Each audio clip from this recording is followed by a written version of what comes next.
गेल्या काही दिवसांपासून राज्यात मराठी विरुद्ध अमराठी असा वाद वाढताना दिसतोय. मराठी भाषेला आणि मराठी भाषिकांना हक्काच्या महाराष्ट्रातच वाईट वागणूक दिली जात असल्याच्या घटना गेल्या काही दिवसात घडल्या.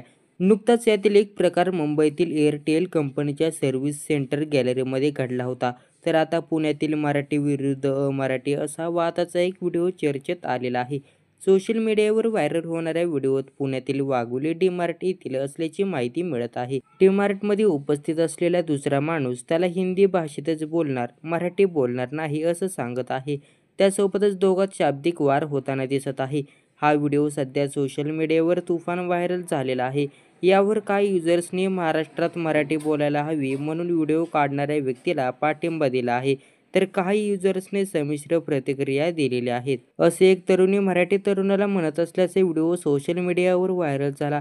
एअरटेलच्या गॅलरीत तक्रार करण्यासाठी गेलेल्या एका तरुणाने मराठी बोलण्याचा आग्रह केल्यानंतरनं तेथील तरुणीने मराठी बोलण्यास नकार देत हुज्जत घातली. हा व्हिडिओ व्हायरल झाल्यानंतरनं यावर तीव्र संताप व्यक्त करण्यात आला. याबाबत भाजपचे आमदार चित्रा वाघ यांनी थेट वॉर्निंग दिली होती.